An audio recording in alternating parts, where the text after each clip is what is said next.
That was the virulent anti-Semitism that existed in Algeria. That's a direct consequence of French colonialism, because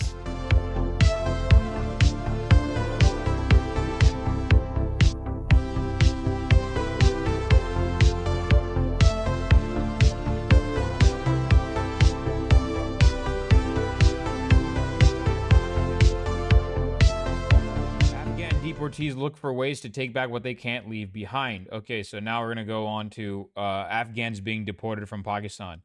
Pakistani authorities have barred Afghan migrants from being repatriated via the border from taking their cattle and any other trade goods with them, depriving them of economic certainty back home. Okay, so what is happening is Pakistan is also deporting. So in addition to also kidnapping random Balochi people, they're now deporting Afghans back to Afghanistan.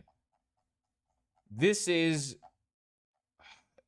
going to be a massive problem. This is going to be a massive humanitarian crisis.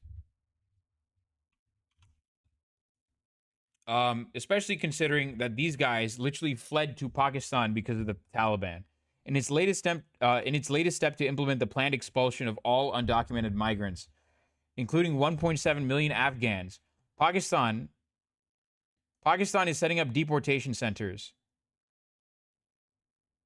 Pakistan is setting up deportation centers where people will be held during processing. John Achakzai, a spokesperson for the southwestern Baluchistan government, said on Thursday that 3 deportation centers are being set up, including one in Quetta, the provincial capital. Azam Khan, the caretaker chief minister for the Northwest KPK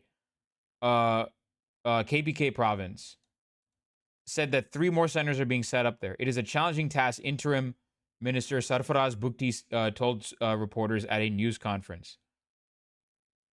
Are these Pashtun people or Afghans of another ethnicity? They are Pashtuns and Hazaras. They are Pashtuns, Hazaras. They're all, it's Afghans in general.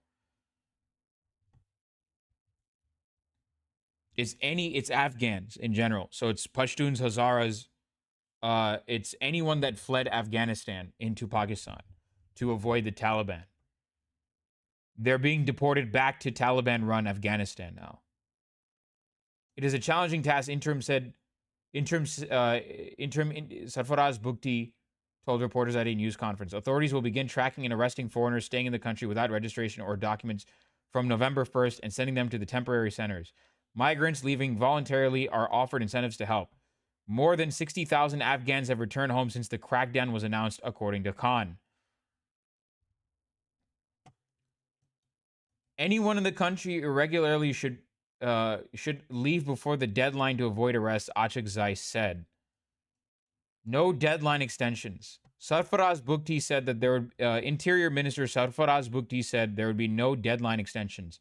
Bukti said that during a news conference on Thursday that no migrants living in Pakistan without authorization would be mistreated after their arrests.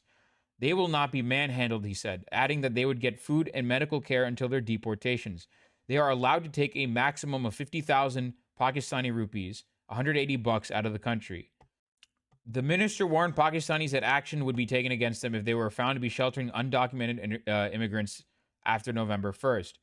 Bukti said the state has all the information about the areas where these migrants are hiding.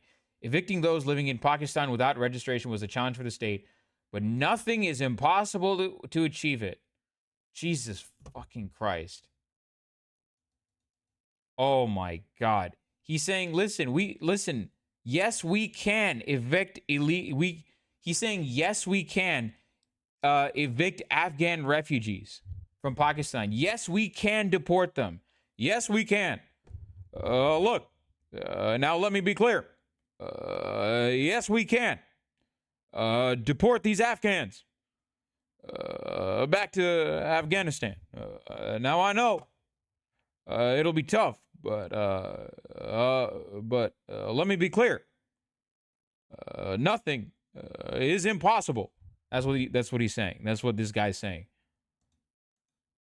The country hosts millions of Afghans who left their country during the 1979 to 1989 Soviet occupation. The numbers swelled after the Taliban armed group seized power in Afghanistan in August 2021. God, this accent is so good. It's up there with Hassan's Irish accent at the top of the hour, every ad break. If you want to avoid the ads, you can avoid the ads by subscribing for $5 or using your Twitch Prime for free. Oilers in. Here's a 5-minute ad break right now. Here's a 3-minute ad break right now. Pakistan denies targeting Afghans. They've gone mad. Chat, they've gone mad. The economy is in shambles and thus crime rates have been increasing, and the government has been blaming them for that and using that to throw these people. Bro, they're spending this much money when this on this when our economy is in shambles. Holy fuck, so many people are getting rich off of this. Yep. Holy fuck. Yeah, the contractors for building the detention centers are getting rich off of it. The politicians are obviously getting rich off of these contracts. And at the end of the day, Afghans who fled the Taliban to settle in Pakistan are facing the brunt. This is America style. This is America shit, guys. Discussing actions by the government of Pakistan when they're not forcefully repatriating. Also, I was saying on Twitter a little while back that Americans and Brits have been steadily exporting their conservative brain rot to countries like ours. No, okay, so I took a class in college. About Jews living in the Middle East that was taught by an Israeli professor, right?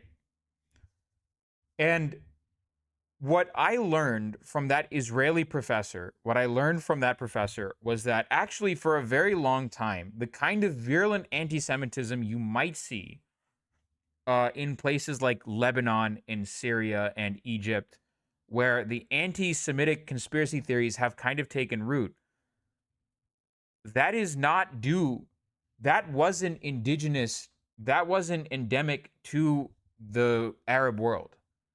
That didn't exist. That was exported to them. That was exported to them by France.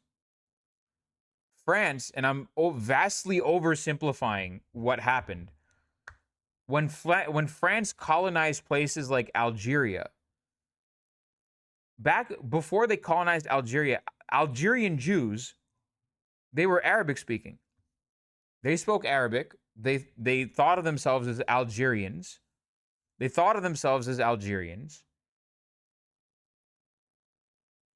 No. So at the time, France was the most anti-Semitic. Like, people thought, he explicitly said this himself. He said that people tend to think of Germany and Austria as like the main anti-Semitic country at the time.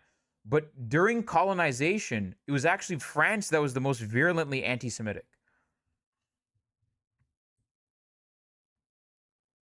Right? That was the virulent anti-Semitism that existed in Algeria. That's a direct consequence of French colonialism. Because what happened was there's a school in France called the Alliance, right? And French Jews, basically, when France colonized Algeria, this is what my professor told me, this is what I remember, all right? France specifically divided the population of Jewish people and Muslims. They specifically gave privileges to privileges to Jewish people to join this school in France that they did not afford to the Muslims. So the anti-Semitism that exists in Algeria and much of the Muslim world is a direct consequence of French and British colonialism.